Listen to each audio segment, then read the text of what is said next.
ನಮಸ್ಕಾರ, ಹೇಗಿದ್ದೀರಾ ಎಲ್ರು? ಇತ್ತೀಚೆಗೆ ಕಾಡಾನೆಯನ್ನು ಹಿಡಿಯಲು ಹೋದಂತ ಸಂದರ್ಭದಲ್ಲಿ ಕಾಡಾನೆಗೆ ಕೊಡಬೇಕಾಗಿದ್ದಂತ ಅರವಳಿಕೆಯನ್ನ ನಮ್ಮ ದಸರಾ ಅಂಬಾರಿಯನ್ನು ಹೊರತಿದ್ದಂತಹ ಎಲ್ಲರ ನೆಚ್ಚಿನ ಅರ್ಜುನನಿಗೆ ಕೊಟ್ಟು ಅದರ ಸಾವಿಗೆ ಕಾರಣರಾದಂತಹ ಅರಣ್ಯಾಧಿಕಾರಿಗಳು ಹಾಗೇನೆ ಡಾಕ್ಟರ್ನ ಎಡವಟ್ಟನ್ನ ನಾವೆಲ್ಲ ನೋಡಿದ್ವಿ.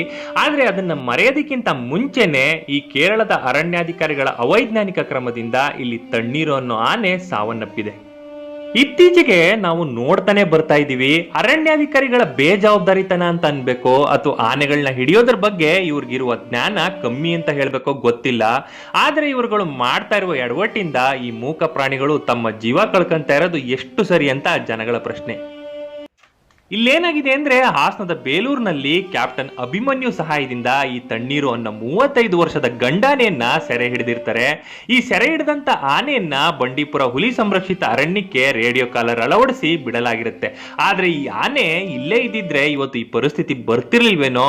ಇಲ್ಲಿಂದ ಹೊರಟಂತ ಈ ಆನೆ ಕೇರಳದ ಮಾನಂದವಾಡಿ ವಸತಿ ಪ್ರದೇಶಕ್ಕೆ ನುಗ್ಗಿ ಅಲ್ಲೆಲ್ಲ ದಾಂಧಲೆ ಮಾಡಿರುತ್ತೆ.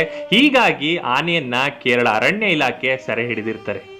ಆದ್ರೆ ಇಲ್ಲಿ ಆಗಿರೋ ಎಡವಟ್ಟೇನೆಂದ್ರೆ, ಕೇರಳದ ಅರಣ್ಯಾಧಿಕಾರಿಗಳು ಆನೆಯನ್ನ ಸೆರೆ ಹಿಡಿಯಲು ಮಾಡಿದಂತಹ ಅವೈಜ್ಞಾನಿಕ ಕ್ರಮದಿಂದ ತಣ್ಣೀರು ಎಂಬ ಆನೆ ಮೃತಪಟ್ಟಿದೆ. ಇಲ್ಲಿ ಕೇರಳದ ಅರಣ್ಯಾಧಿಕಾರಿಗಳು ಆನೆಯನ್ನ ಜನಬೀಡಿತ ಪ್ರದೇಶದಿಂದ ಕಾಡಿನತ್ತ ಓಡಿಸೋದಿಕ್ಕೆ ಸಾಕಷ್ಟು ಪ್ರಯತ್ನ ಮಾಡಿರ್ತಾರೆ. ಆದ್ರೆ ಅದು ಸಫಲ ಆಗಿರೋದಿಲ್ಲ.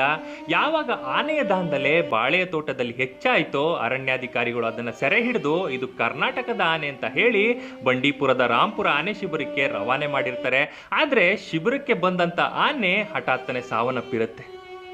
ಈ ಆನೆ ಸೆರೆ ಹಿಡಿಯೋದಕ್ಕಿಂತ ಮುಂಚೆ ತುಂಬಾನೇ ಚೆನ್ನಾಗಿರುತ್ತೆ. ಆದ್ರೆ ನಾವೆಲ್ಲ ಈ ವಿಡಿಯೋ ತುಣುಕುಗಳನ್ನ ನೋಡಿದ್ರೆ ನಮ್ಗೆ ಕೆಲವು ಪ್ರಶ್ನೆಗಳು ಮೂಡೋದಕ್ಕೆ ಶುರುವಾಗ್ತವೆ. ಈ ಅರಣ್ಯಾಧಿಕಾರಿಗಳು ಆನೆಯನ್ನ ಹಿಡಿಯೋದಕ್ಕೆ ಯಾವುದೇ ರೀತಿಯ ವೈಜ್ಞಾನಿಕ ಕ್ರಮಗಳನ್ನ ಕೈಗೊಂಡಿಲ್ವಾ ಅಂತ.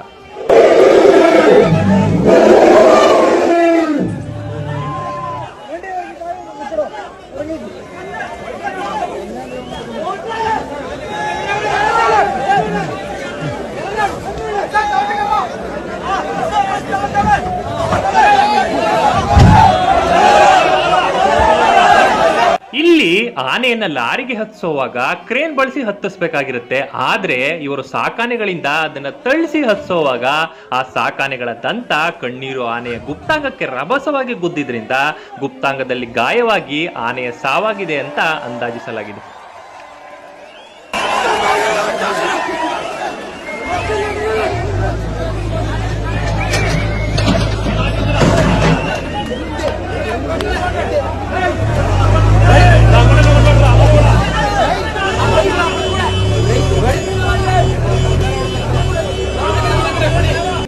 ಈ ಆನೆಗೆ 30 ವರ್ಷದ ಆಸುಪಾಸು ವಯಸ್ಸು. ಸದಾ ಜನಪೀಡಿತ ಪ್ರದೇಶದಲ್ಲೇ ಓಡಾಡ್ತಿದ್ದಂತ ಈ ಆನೆ ಯಾರಿಗೂ ತೊಂದರೆ ಮಾಡಿರೋದಿಲ್ಲ. ತನ್ನ ಹಸಿವನ್ನ ತೀರಿಸ್ಕೊಳ್ಳೋದಕ್ಕೋಸ್ಕರ ಬಾಳೆ ತೋಟಕ್ಕೆ ನುಗ್ಗಿರುತ್ತೆ. ಆದ್ರೆ ಇಲ್ಲಿ ಅದನ್ನ ವೈಜ್ಞಾನಿಕ ಕ್ರಮದಲ್ಲಿ ರಕ್ಷಿಸಿ ಆನೆ ಶಿಬಿರಕ್ಕೋ ಅಥವಾ ದೂರದ ಕಾಡಿನ ಅಂಚಿಗೆ ಬಿಡಬೇಕಾಗಿರುತ್ತೆ. ಆದ್ರೆ ಅರಣ್ಯಾಧಿಕಾರಿಗಳು ಮಾಡಿರುವಂತ ಈ ಎಡವಟ್ಟಿಗೆ ಈ ಮೂಕ ಜೀವ ಪ್ರಾಣ ಕಳ್ಕೊಂಡಿದೆ.